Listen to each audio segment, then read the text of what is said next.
الرحمن الرحیم لو کان فیہما آلہۃ، توحید کی دلیل عادی، توحید کی دلیل عادی، اگر زمین اور آسمان میں معبود ہوتے اللہ کے علاوہ لفسدتا، البتہ زمین اور آسمان کا نظام فاسد ہو جاتا۔ فسبحان اللہ رب العرش عما یصفون، پس پاک ہے اللہ کی ذات جو عرش کا مالک ہے ان تمام چیزوں سے جو یہ مشرک بیان کرتے ہیں۔ پس پاک ہے اللہ کی ذات جو عرش کا مالک ہے ان تمام چیزوں سے جو یہ مشرک بیان کرتے ہیں۔ یہاں اللہ تعالیٰ کی توحید کی دلیل عادی دی ہے۔ دلیل عادی کا مطلب ہوتا ہے ایسی دلیل جس کے ذریعے سے بات سمجھنا آسان ہو۔ تو اللہ تعالیٰ نے یہاں اپنی توحید پر دلیل یہ دی کہ اگر زمین اور آسمان میں اللہ کے علاوہ اور بہت سے معبود ہوتے تو زمین آسمان کا نظام فاسد ہو جاتا، لیکن یہ نظام فاسد نہیں ہوا، تو دلیل یہ ہے کہ اللہ کے علاوہ کوئی اور معبود نہیں ہے۔ اب نظام کیوں فاسد ہوتا؟ اس لیے کہ اگر معبود ہوتے تو لازمی بات ہے یہ دونوں معبود اب برابر درجے کے ہوں گے، یعنی طاقت میں، اختیارات میں، قوت میں۔ اگر یہ برابر درجے کے ہوں گے تو ان میں لازمی اختلاف ہوگا۔ مثلا ایک کہے گا بارش برسانی ہے، دوسرا کہے گا نہیں برسانی۔ ایک کہتا ہے زید کو اولاد دینی ہے، دوسرا کہتا نہیں دینی۔ ایک کہتا فلاں کو فقر میں رکھنا ہے، دوسرا کہتا نہیں مالداری میں رکھنا ہے۔ ایک کہتا آج سورج نکالنا ہے، دوسرا کہتا نہیں نکالنا ہے۔ تو ان میں اختلاف ہوتا، اور جب اختلاف ہوتا تو نظام درہم برہم ہو جاتا، لیکن آج تک یہ نظام درہم برہم نہیں ہوا۔ دلیل یہ ہے کہ معبود اللہ کے علاوہ کوئی اور نہیں۔ اور اگر یہ کہیں کہ معبود ہے لیکن یہ ہے کہ ایک کی بات چلتی ہے دوسرے کی نہیں چلتی، تو پھر جس کی نہیں چلتی وہ عاجز ہے، تو جو عاجز ہو وہ خدا نہیں ہوتا۔ اگر ایک کی بات چلے گی کہ جو کہہ رہے زید کو بیٹا دینا اس کی بات چلے گی، جو کہہ رہے بارش برسانا ہے اس کی چلے گی، وہ طاقتور ہے، دوسرے کی نہیں چلتی، تو نہیں چلتی تو وہ عاجز ہے، عاجز خدا نہیں ہوتا۔ اور اگر یہ کہا جائے کہ نہیں چلتی دونوں کی ہے لیکن دونوں کی ایک ہی بات ہے، صلح ہو گئی، تو صلح خود عجز کی علامت ہے۔ صلح تب آدمی کرتا ہے جب عاجز ہوتا ہے، خوف ہوتا ہے کہ یار یہ نقصان نہ پہنچا دیں، تو آدمی دشمن کے ساتھ صلح کر لیتا ہے، اس کے حملے سے اور شر سے بچنے کے لیے۔ جو رب ہوتا ہے وہ عاجز نہیں ہوتا۔ پھر صلح اگر ہے بھی، جب دونوں کے اختیارات اور طاقت برابر ہے تو پھر صلح کیوں کریں؟ تو جب قوت برابر ہے تو صلح کی ضرورت نہیں۔ صلح تب ہوتی جب قوت کم ہوتی، آدمی اپنے آپ کو کمزور سمجھ رہا ہے، دوسرے کو طاقتور سمجھ رہا ہے، صلح کرتا ہے تاکہ اس کے شر سے محفوظ رہے۔ تو جب وہ برابر ہیں تو صلح کی احتیاج نہیں۔ پھر بھی اگر کوئی کر رہا ہے تو یہ احتیاج الی الغیر ہے، اور جو خدا ہوتا ہے وہ غیر کا محتاج نہیں ہوتا۔ اور اگر صلح ہو بھی تو کب تک ہوگی؟ سال، 2 سال، 10 سال، 20 سال۔ کائنات بنی حضرت آدم علیہ السلام سے لے کر اب تک 10,000 سال ہو گئے۔ 10,000 سال میں کبھی بھی اختلاف نہیں ہوا۔ کبھی کوئی دن ایسا نہیں ہوا کہ سورج نہ نکلا ہو، کوئی دن ایسا نہیں کہ غروب نہ ہوا ہو، چاند نہ آیا ہو، ہوائیں نہ چلی ہوں۔ تو نظام میں جب 10,000 سال میں نہیں ہو رہا تو معلوم ہوا یہ صلح بھی نہیں ہے۔ ہوتی کبھی تو اختلاف ہو جاتا۔ دیکھیں ایک گھر میں 2 سربراہ ہوں، گھر کا نظام نہیں چلتا، ایک کہتا ہے یہ کرنا ہے، دوسرا کہتا نہیں یہ کرنا ہے۔ ایک مدرسے میں 2 محتمم ہوں، مدرسہ نہیں چلتا۔ ایک اسکول کے اندر دونوں جو ہیں وہ پرنسپل کے درجے پر آ کر بڑے بن جائیں، نہیں چلتا۔ ملک میں 2 وزیر اعظم ہو جائیں، دونوں کے اختیارات برابر ہوں، ملک نہیں چلتا۔ تو جب کائنات کی چھوٹی چھوٹی چیزیں 2 طاقتور جو اختیارات میں برابر ہوں نہیں چلتے تو کائنات کا نظام کس سے چل رہا؟ اس سے معلوم یہی ہوا کہ اللہ رب العزت کی ذات جو ہے وہ صرف یکتا ہے، اللہ کے ساتھ کوئی اور شریک۔ تو یہ اللہ نے ایسی دلیل دی ہے جو ہر ایک کو سمجھ آ رہی ہے، یعنی اس کے لیے کوئی بڑے فلسفے کی اور بڑی کتابیں پڑھنے کی، حکمت و دانشمندی اور دانائی کی ضرورت نہیں ہے، ہر آدمی اس کو سمجھ پاتا ہے۔ فسبحان اللہ، اللہ کی ذات پاک ہے، کس سے؟ نمبر 1 اللہ کی ذات پاک ہے عجز سے، نمبر 2 اولاد سے، اور نمبر 3 ان تمام باتوں سے جو یہ کافر لوگ کہتے ہیں، مثلاً کہ معاذ اللہ اللہ کے لیے بیوی ہے، فرشتے اللہ کی بیٹیاں ہیں، یا حضرت عزیر اور عیسیٰ علیہ السلام اللہ کے بیٹے ہیں، تو اللہ ان تمام باتوں سے پاک ہے۔ وہ عرش کا مالک ہے، کائنات میں عرش اللہ تعالیٰ کی ایک عظیم الشان مخلوق ہے، وہ اس کا مالک ہے، اور ان تمام چیزوں سے پاک ہے جو یہ مشرک لوگ بیان کرتے ہیں، ان تمام چیزوں سے پاک ہے۔ لا یسأل عما یفعل، عظمت باری تعالیٰ، نہیں سوال کیا جائے گا اللہ تعالیٰ سے عما یفعل، وہ جو بھی کرے، وہم یسألون، اور ان سے سوال کیا جائے گا۔ اللہ رب العزت جس بات کا حکم دے، اللہ سے کوئی سوال نہیں کر سکتا کہ آپ نے یہ کام کیوں کیا، لیکن یہ جتنے لوگ جو کچھ کر رہے ہیں، کل قیامت کے دن ان سب سے سوال کیا جائے گا۔ ام اتخذوا من دونہ آلہہ، زجر، کہ ان لوگوں نے بنا لیے اللہ کے علاوہ معبود۔ قل ہاتوا برہانکم، فرما دیجئے کہ لے کر آؤ تم اس پر کوئی دلیل۔ ھذا ذکر من معی، یہ توحید بات ہے ان لوگوں کی جو میرے ساتھ ہیں۔ ھذا کے نیچے توحید، یہ توحید ان لوگوں کی بات ہے جو میرے ساتھ ہیں۔ وذکر من قبلی، اور ان لوگوں کی جو مجھ سے پہلے تھے۔ یعنی یہ جو میں توحید کی دعوت دے رہا ہوں یہ کوئی نئی بات نہیں ہے، توحید کا تذکرہ جتنے میرے ساتھ ایمان والے ہیں وہ بھی کرتے ہیں، مجھ سے پہلے جتنے لوگ گزرے وہ سب بھی، انبیاء علیہ السلام بھی توحید کا درس دیتے تھے۔ بل اکثرهم لا يعلمون الحق، ان کفار میں اکثر لوگ حق کو نہیں جانتے۔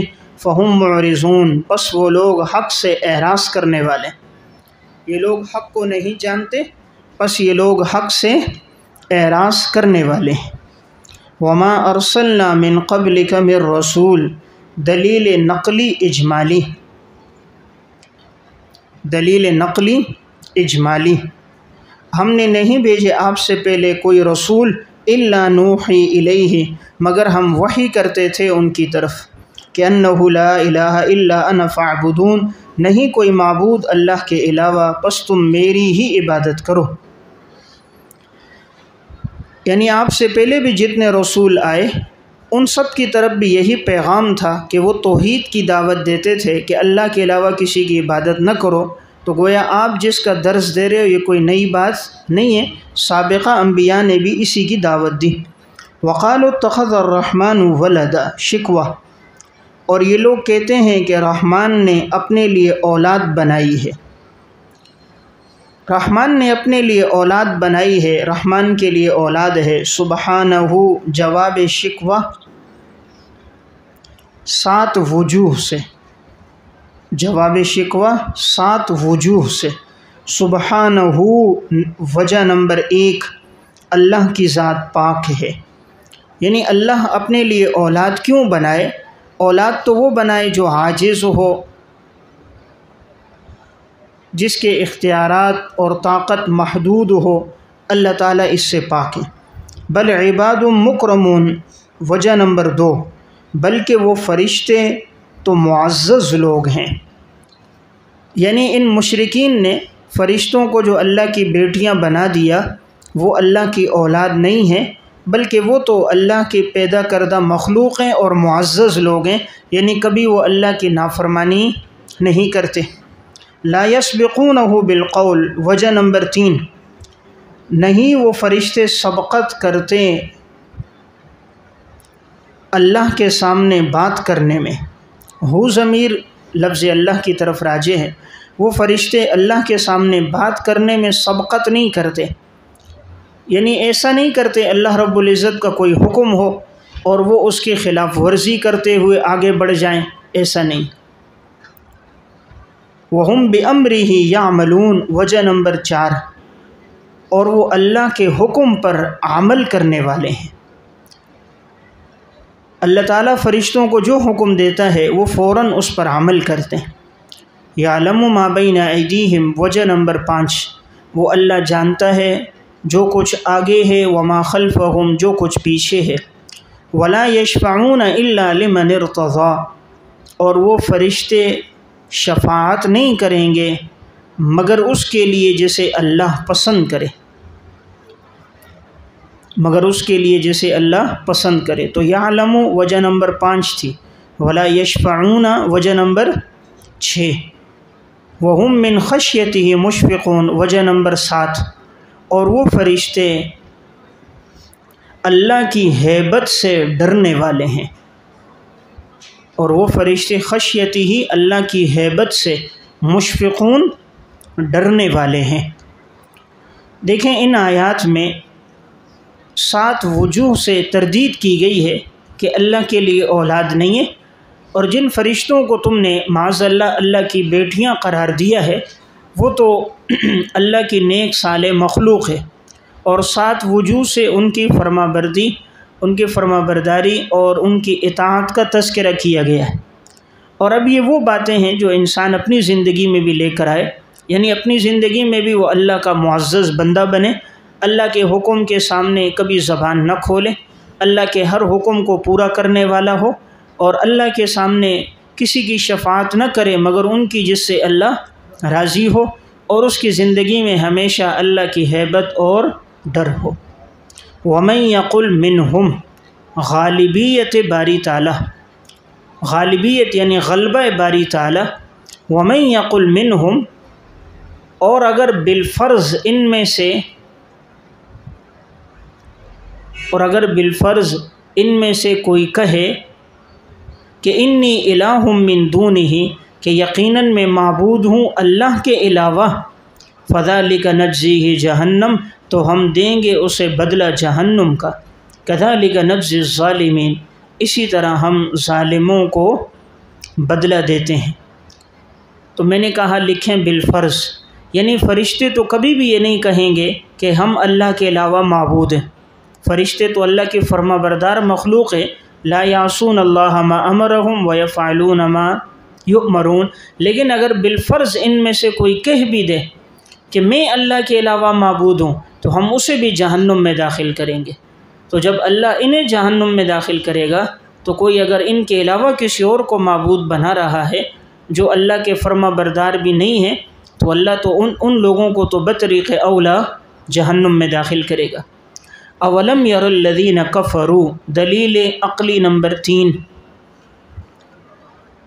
کیا نہیں دیکھا ان لوگوں نے جنہوں نے کفر کیا، ان السماوات والارض، یقیناً آسمان اور زمین، کانتا رتقا، دونوں باہم ملے ہوئے تھے، دونوں باہم ملے ہوئے تھے، بریکٹ میں منہ بند تھا، باہم ملے ہوئے تھے منہ بند تھا، ففتقناہما، پس ہم نے دونوں کو الگ الگ کیا، ہم نے دونوں کو الگ الگ کیا، بریکٹ میں منہ کھول دیے، منہ کھول دیے، وجعلنا من الماء كل شيء حي، اور ہم نے پیدا کیا پانی سے ہر جاندار چیز کو، ہر جاندار چیز کو جو ہم نے پیدا کیا پانی سے، جعلنا کے نیچے بمانے خلقنا، بمانے خلقنا، افلا یؤمنون، کیا وہ لوگ ایمان لے کر نہیں آتے؟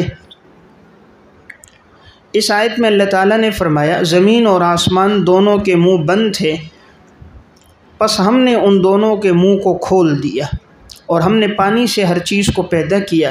کیا اتنی واضح اور عقلی دلیل بھی سمجھ نہیں آتی کہ اس کو سمجھ کر یہ لوگ ایمان لے آئیں؟ حافظ ابن کثیر رحمۃ اللہ علیہ نے تفسیر ابن کثیر میں یہاں ایک واقعہ ذکر فرمایا۔ حضرت عبداللہ ابن عمر رضی اللہ تعالیٰ عنہ کے پاس ایک شخص آیا اور آ کر کہنے لگا اس آیت کا معنی اور مطلب کیا ہے؟ عبداللہ ابن عمر نے فرمایا تم جا کر عبداللہ بن عباس سے پوچھ لو اور وہ جو جواب دیں تو پھر مجھے بھی آ کر بتاؤ۔ عبداللہ بن عباس کے پاس گئے تو حضرت نے جواب دیا کہ ان دونوں کا منہ بند تھا، اس سے مراد آسمان سے بارش نہیں برستی تھی، اور زمین کا منہ بند تھا یعنی زمین سے غلہ نہیں نکلتا تھا۔ آسمان کا منہ بند تھا یعنی آسمان سے بارش نہیں برستی تھی، زمین کا منہ بند تھا یعنی زمین سے غلہ اور پیداوار نہیں اگتی تھی۔ تو پس اللہ نے ان دونوں کا منہ کھولا، یعنی آسمان سے پانی برسایا اور زمین سے غلہ اگایا، اور پھر اس پانی کو اللہ نے باقی بھی رکھا کہ ہر جاندار کی نشو و نما اسی پانی پر موقوف ہے۔ تو جب یہ بات عبداللہ ابن عباس رضی اللہ تعالیٰ عنہ نے فرمائی تو وہ شخص عبداللہ ابن عمر کے پاس آیا اور انہیں آ کر بتائی۔ عبداللہ ابن عمر خوش ہوئے، فرمایا میں پہلے سمجھتا تھا کہ یہ تفسیر کرنے میں ذرا جری ہیں، یعنی فوراً تشریح کر لیتے ہیں، اب میں سمجھ گیا اللہ نے ان کو خصوصی علم عطا فرمایا، تفسیر کا علم ان کے پاس اللہ نے دیا ہے جو کسی کے پاس نہیں ہے، تو یہ علم کی بنیاد پر بات کرتے ہیں۔ یعنی پہلے میں سمجھ رہا تھا شاید ویسے ہی یہ کوئی بات ہے تو فوراً تشریح خود سے کر لیتے ہوں گے، لیکن اب سمجھ آیا اللہ نے ان کو خصوصی علم عطا فرمایا ہے، اور علم کی اصل وجہ رسول اللہ صلی اللہ علیہ وسلم کی دعا تھی، اللہم علمہ الکتاب وفقہہ فی الدین، کہ اللہ تو انہیں قرآن کریم کا علم سکھا اور دین کی سمجھ عطا فرما، تو اس لیے اللہ نے ان کو ایسا علم دیا کہ آج وہ رئیس المفسرین ہیں۔ تو معلوم ہوا یہاں منہ کا بند ہونا آسمان سے بارش کا نہ ہونا ہے، زمین کا منہ بند تھا یعنی غلہ نہیں اگتا تھا، تو اللہ نے یہ کام کیا۔ ہر جاندار کو ہم نے پانی سے پیدا کیا، مطلب ہر جاندار کی جو بقا ہے وہ پانی پر ہے، ہر جاندار چیز کی بقا کس پر؟ پانی پر۔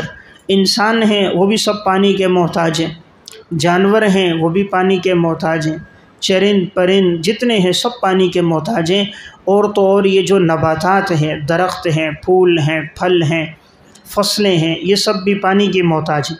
پانی نہ ہو تو درخت نہیں ہوں گے، فصلیں نہیں ہوں گی، پھول نہیں کھلیں گے، تو اب یہ زمین سے بھی ان کو پانی مل رہا ہوتا ہے، تو اللہ نے زمین کے نیچے پانی رکھا، تو اگر نیچے سے پانی خشک ہو جائے، اوپر سے پانی برسنا ختم ہو جائے تو یہ پیداوار بھی باقی نہیں رہے گی۔ تو گویا ہر چیز کی بقا کس کے ساتھ؟ پانی کے ساتھ، ہر چیز کی بقا پانی کے ساتھ ہے۔ تو اللہ رب العزت نے پانی کو پیدا کیا، سائنس جتنی ترقی کر لے پانی کا ایک قطرہ پیدا نہیں کر سکتے۔ اللہ کی پیدا کی ہوئی چیز کو یہ صرف ظاہر کرتے ہیں۔ بورنگ کر رہے ہیں نا، تو بورنگ سے نیچے سے کیا کر رہے ہیں؟ پانی کر رہے ہیں، تو یہ پانی پیدا نہیں کر رہے، جو پانی اللہ نے رکھا اس کو ظاہر کیا۔ کنواں کھودا، جو پانی خدا نے رکھا تھا اسے ظاہر کر دیا۔ تو سائنس جتنی ترقی کرے ایک قطرہ پانی کا پیدا نہیں کر سکتے، جتنی ترقی کرے 1 انچ لوہا پیدا نہیں کر سکتے، 1 انچ لکڑی پیدا نہیں کر سکتے، کسی ایک انسان میں روح نہیں ڈال سکتے۔ ریموٹ کا انسان تو بنا دیا، اب وہ چائنا میں ریموٹ والا ہے، وہ کھانا لا کے رکھ رہا ہے، چائے ڈال رہا ہے، اور اس کے اندر جو باتیں اندر رکھی ہوئی ہیں وہی باتیں دہرا رہا ہے کہ ہمارے ہوٹل میں یہ چیزیں بکتی ہیں، کیا چاہیے آپ کو، تو جو ریکارڈنگ ہے وہ بول رہا ہے، لیکن دوسرے کی بات کو صحیح سمجھ لینا، کیا کہنا چاہ رہے وہ کہہ دینا، اس میں روح آ جانا، ہوش و حواس ہو جانا، عقل ہونا، یہ اختیار میں نہیں۔ تو اس لیے یہ وہ چیزیں جو صرف اور صرف اللہ کے اختیار میں ہیں۔ تو بہرحال یہاں بتایا کیا تم دیکھتے نہیں ہو، ہم نے ہر جاندار چیز کو پیدا کیا پانی سے، یعنی اس کی بقا پانی پر۔ پھر وجعلنا فی الارض رواسیا، ہم نے زمین میں گاڑ دیے مضبوط پہاڑ، زمین میں رواسیا مضبوط پہاڑ، ان تمید بہم، لے ان تمید بہم، تاکہ وہ کہیں وہ جھک نہ پڑیں انہیں لے کر، کہیں وہ جھک نہ پڑیں انہیں لے کر، یعنی پہاڑ اس لیے گاڑ دیے کہ وہ زمین کو اللہ تعالیٰ نے پانی پہ رکھا تھا، تو جب پانی پہ رکھا تو زمین یوں ہل رہی تھی، تو اللہ نے پہاڑوں کو یوں گاڑ دیا جس طرح انسان کیل لکڑی میں گاڑ دیتا ہے تو لکڑی کے ساتھ کیل کی وجہ سے مضبوطی آ جاتی ہے، تو اس طرح اب زمین مضبوط ہو گئی، اس کا ہلنا بند ہو گیا، تو ہم نے اس کو گاڑ دیے کہیں یہ جھک نہ پڑیں انہیں لے کر۔ وجعلنا فیہا فجاجا سبلا، اور ہم نے بنائے اس زمین میں کشادہ راستے، فیہا ضمیر عرض کی طرف ہے، ہم نے زمین میں کشادہ راستے بنائے، لعلہم یہتدون، تاکہ وہ لوگ راہ پائیں، تاکہ وہ لوگ راہ پائیں، بریکٹ میں تاکہ منزل مقصود تک پہنچیں، منزل مقصود تک پہنچیں۔ اللہ نے فرمایا ہم نے زمین میں بڑے بڑے کشادہ راستے بنا دیے تاکہ جو آدمی جس منزل تک جا رہا ہے اپنی مطلوبہ منزل تک پہنچ جائے۔ دیکھیں اگر یہ زمین میں راستے نہ ہوتے، ہر جگہ پہاڑ ہوتے، ہر جگہ تالاب ہوتے، ساری جگہیں یوں نشیبی ہوتی، ساری اونچی ہوتی اور ٹیڑھی ہوتی، تو زمین میں سفر کرنا بہت مشکل ہو جاتا۔ تو ہم نے یہ راستے بنائے، انسان اپنی منزل پہنچ رہا۔ پھر اللہ نے مٹی کو، پہاڑوں کو نرم بھی بنائے، سخت نہیں بنایا کہ انسان کے لیے مشکل ہو۔ اگر اللہ زمین کو لوہے کی طرح سخت بنا دیتا تو پھر تو کھدائی کرنا بہت مشکل کام ہو جائے، پہاڑ لوہے کی طرح ہو جاتے، تو ان کو تراش کر اپنے لیے راستے بنانا، پل بنانا اور ان سے اپنے لیے راستے نکالنا۔ اب آپ گاؤں جا رہے ہیں، دیکھ رہے ہیں پہاڑوں کے اندر غار بنائے، گاڑیاں نیچے سے گزر رہی ہیں، تو اللہ نے پہاڑ کو ایسا بنا دیا کہ انسان جس طرح چاہے اس کو تراش سکتا ہے۔ تو اگر ایسے مضبوط بنا لیتے تو راستے ہی نہ ہوتے۔ تو فرمایا ہم نے تمہارے لیے زمین میں کشادہ راستے بنائے تاکہ تم منزل تک پہنچو۔ دیکھیں ہم نے اسے چھوٹا کیا، اب ہمارے پاس یہ اخراجات کم ہیں، یہ جتنے آتے ہیں وہ سب اپنے جیب بھر دیتے ہیں، اور وہ راستے انہوں نے روڈ تنگ بنا دیے، ورنہ خدا نے تو راستے بہت بڑے بنائے۔ تو انسان اگر صحیح عدل کے ساتھ چلے، اب سعودیہ میں آپ جائیں گے بڑے بڑے راستے، سڑکیں 5-6 گاڑیاں ایک وقت میں ساتھ جا رہی ہیں، بڑی گاڑی ایک طرف سے، چھوٹی ایک طرف سے، اس طرف سے نہ کوئی کھڈا ہے نہ کوئی جھمپ ہے، راستے بالکل صاف ستھرے ہیں، اطمینان سے گھنٹوں کا سفر منٹوں میں ہو رہا ہے۔ اب کہاں مکہ کہاں مدینہ، ہزاروں کلومیٹر ہے 3.5 سے 4 گھنٹوں میں، اور اب تو ریل کے ذریعے سے 2 گھنٹوں میں پہنچ رہا ہے۔ تو ہمارے یہاں کا سفر، ایک آدمی اب گلزار سے مدرسے پہنچتے 20 منٹ لگ گئے اس کو، وہ ایک کھڈے سے نکلتا ہے، دوسرے میں ایک جھمپ سے نکلتا ہے، کہیں کھڈا کہیں جھمپ، کہیں پانی، کہیں روڈ، کہیں ٹرالی، کہیں گدھا گاڑی، کہیں آگے وہ رکشے والا، کہیں موٹر سائیکل والا، کہیں ریڑھی والا۔ تو وہ غریب ہارن پہ ہاتھ رکھے اور پھر آہستہ آہستہ آئے تو 5 منٹ کا سفر 20 منٹ میں طے کر رہا ہے۔ تو خدا نے راستے بنائے کشادہ، لیکن ہمیں جو ملے لوگ، انہوں نے اپنے اکاؤنٹ بنائے کشادہ۔ کیا بنائے؟ اکاؤنٹ۔ اس لیے ہمارے راستے تنگ ہو گئے، ہم پریشانی میں پڑ گئے۔ وَجَعَلْنَا السَّمَاءَ سَقْفًا مَحْفُوظًا، ہم نے بنایا آسمان کو تمہارے لیے چھت محفوظ۔ ہم نے آسمان کو تمہارے لیے ایسی چھت بنایا جو محفوظ ہے۔ محفوظ چھت ہے، اس کا مطلب بریکٹ میں آسمان ٹوٹنے سے محفوظ ہے، دراڑ آنے سے محفوظ ہے، گرنے سے محفوظ ہے۔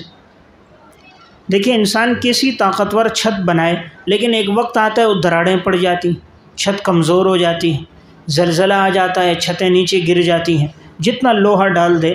اب یہ زلزلہ آیا تھا، ساری بڑی بڑی چھتیں، عمارتیں گر گئیں، ایک اللہ نے جھٹکا دیا، کچھ بھی باقی نہ بچا۔ لیکن ہم نے آسمان کی چھت بنائی محفوظہ، کیا؟ محفوظ، یعنی اس میں مضبوط ہے، کوئی دراڑ نہیں ہے، کہیں شگاف نہیں ہے، کہیں سے ٹوٹی ہوئی نہیں ہے۔ لیکن جب اللہ کا امر آئے گا تو اذا السماء انشقت، پھر تو یہ آسمان ٹکڑے ٹکڑے ہو جائے گا، وہ بھی اللہ کے امر سے۔ وَهُمْ عَنْ آيَاتِهَا مُعْرِضُونَ، اور یہ لوگ اللہ کی نشانیوں سے اعراض کرنے والے۔ اب یہاں آیاتہا میں یا تو ضمیر ہے سما کی طرف، ان آسمان کی نشانیوں سے اعراض کر رہے ہیں۔ یہ آسمان کی جو نشانیاں ہیں، اتنا بڑا آسمان بغیر پلروں کے، بغیر ستونوں کے کھڑا کرنا، اتنا خوبصورت آسمان، پھر اسے ستاروں کے ساتھ مزین کرنا، پھر رات کے اندھیرے میں چمکدار چاند کو رکھنا اور ستاروں کو رکھنا جس سے راستہ ملے، ستاروں کے ذریعے آسمان کو مزین کرنا، یہ ایسی چیزیں، اتنی بڑی نشانیاں دیکھ کر بھی یہ لوگ اعراض کر رہے ہیں۔ وَهُوَ الَّذِي خَلَقَ اللَّيْلَ وَالنَّهَارَ، اللہ وہ ہے جس نے پیدا کیا رات اور دن کو، وَالشَّمْسَ وَالْقَمَرَ، سورج اور چاند کو، كُلٌّ فِي فَلَكٍ يَسْبَحُونَ، پس ہر ایک اپنے مدار میں گردش کر رہے ہیں، ہر ایک اپنے مدار میں گردش کر رہے ہیں، یسبحون گردش کر رہے ہیں، بریکٹ میں گویا تیر رہے ہیں، گویا تیر رہے ہیں، تیرنا۔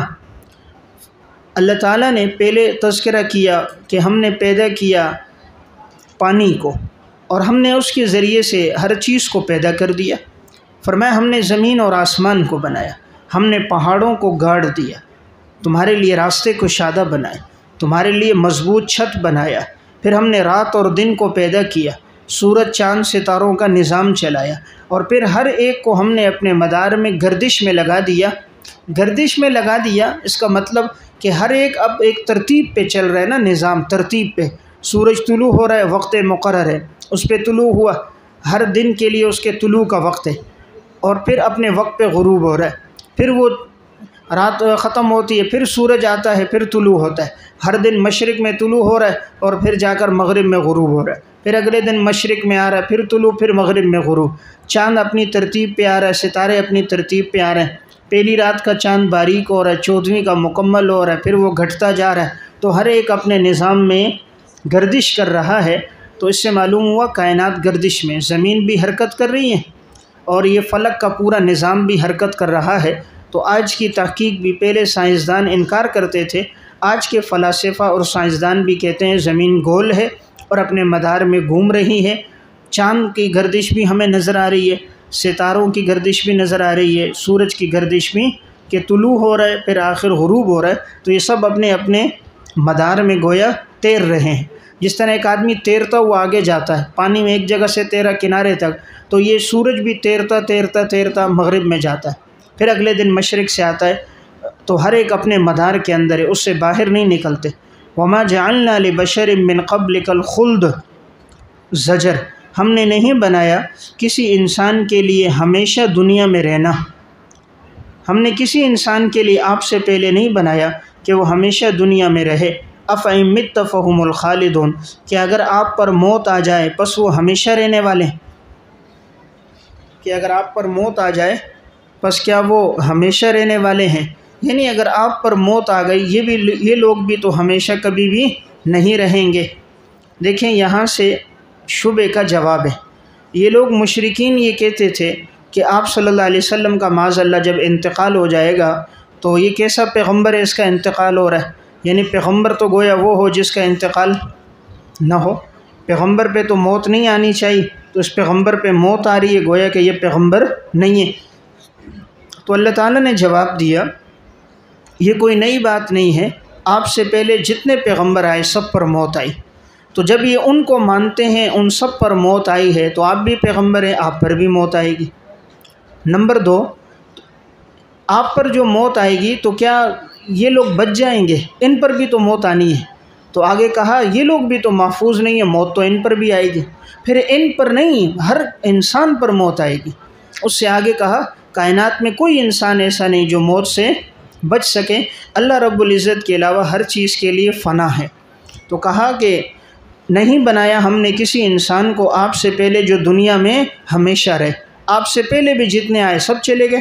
افإن مت فهم الخالدون، کیا اگر آپ پر موت آئے تو کیا یہ لوگ ہمیشہ رہیں گے؟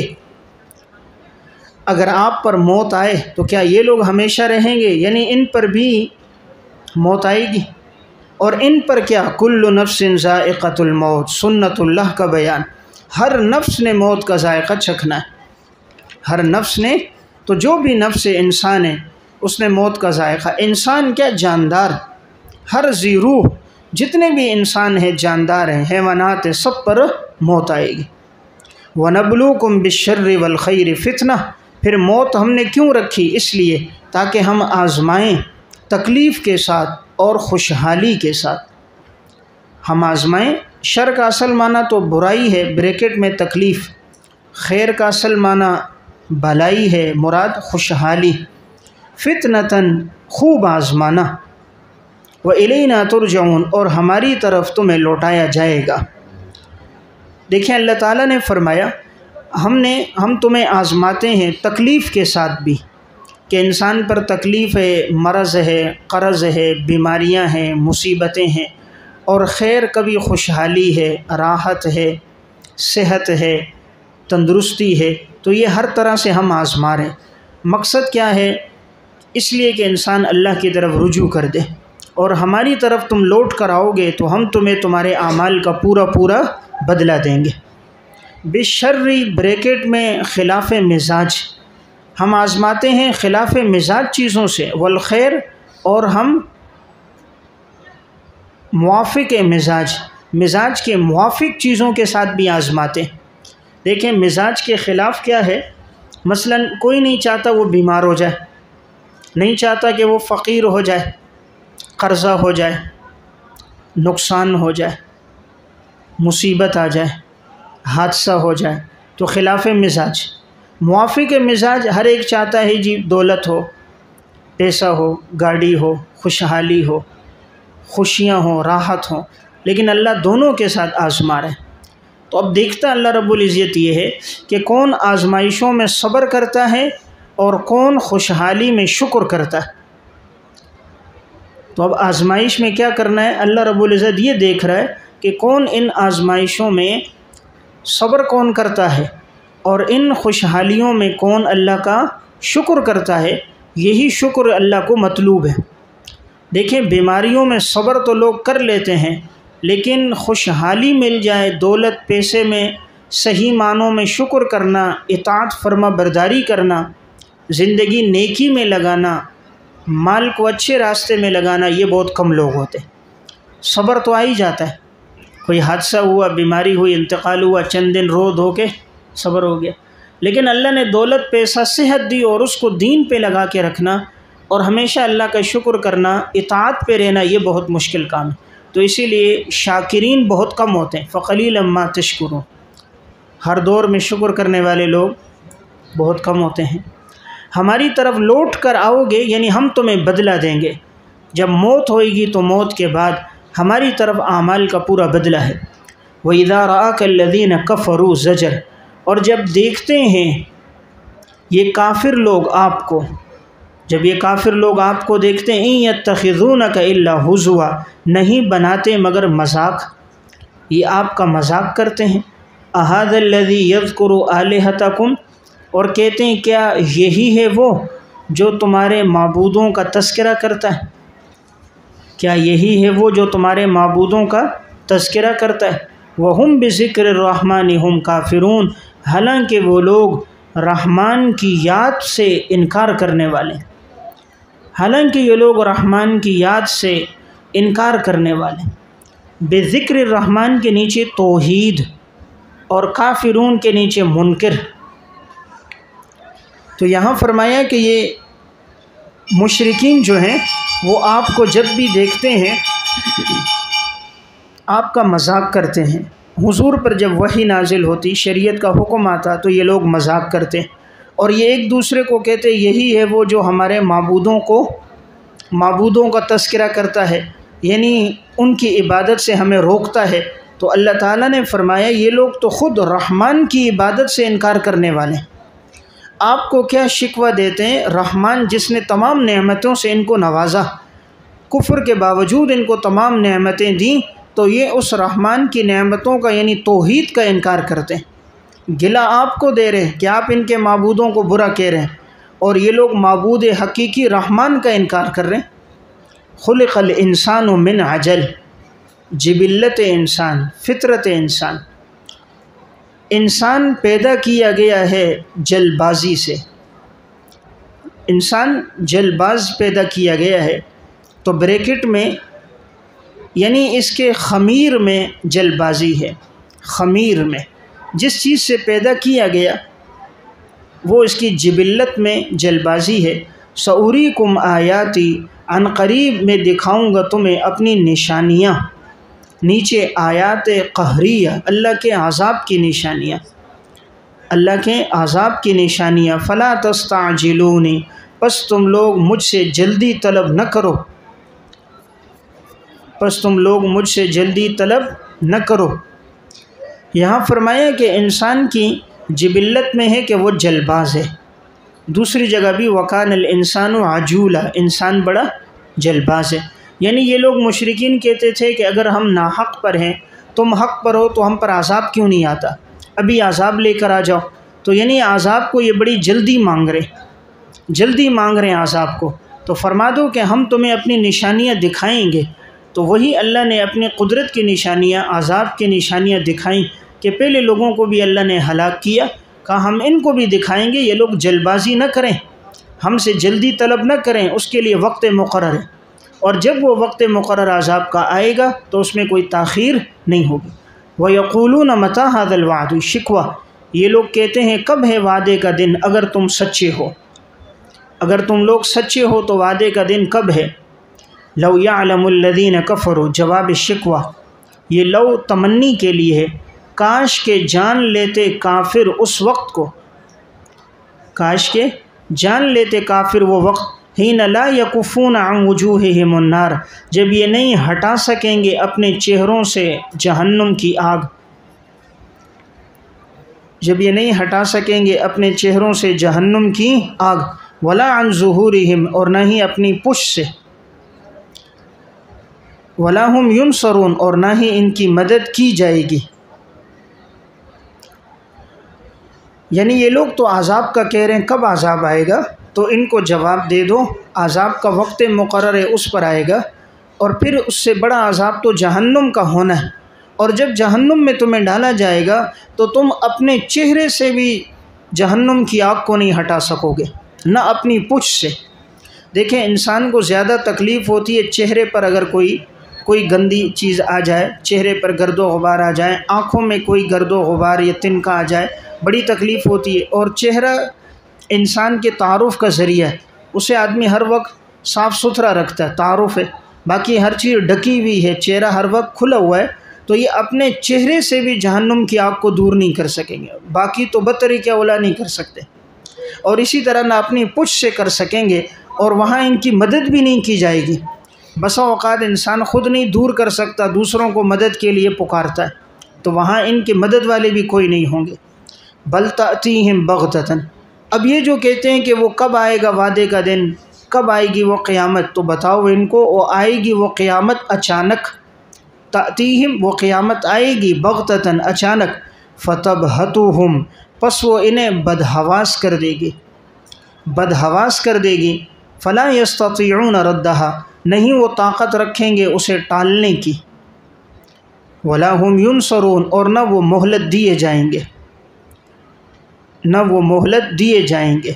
یعنی جس وقت اللہ کا امر آئے گا، قیامت آئے گی، تو وہ ان کو ایسا بدحواس کر دے گی کہ ان کے ہوش و حواس کام نہیں کریں گے، اور وہ منظر تو ایسا ہوگا، حاملہ کا حمل گر جائے گا، جو بوڑھے ہوں گے، نوجوان جو ہیں خوف کی وجہ سے ان کے بال سفید ہو جائیں گے، اور ہر ایک نفسی نفسی کے حالت میں ہوگا، پھر یہ اپنے آپ سے عذاب کو ٹال بھی نہیں سکیں گے کہ دور کریں، اور نہ یہ مہلت طلب کر سکیں گے کہ ہمیں مہلت دو، اس لیے کہ وہاں دوبارہ مہلت نہیں ملے گی۔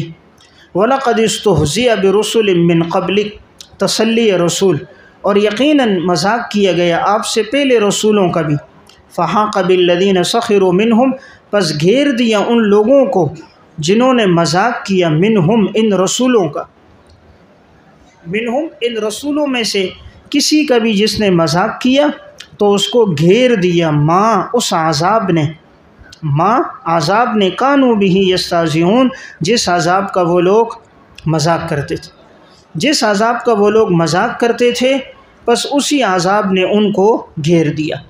یہاں آپ صلی اللہ علیہ وسلم کو تسلی دی جا رہی ہے کہ یہ جو آپ کا مذاق کرتے ہیں، استہزاء کرتے ہیں، تو آپ سے پہلے رسولوں کے ساتھ بھی اسی طرح ان کی امت کے لوگوں نے مذاق کیا، لیکن پھر جب اللہ کا عذاب آیا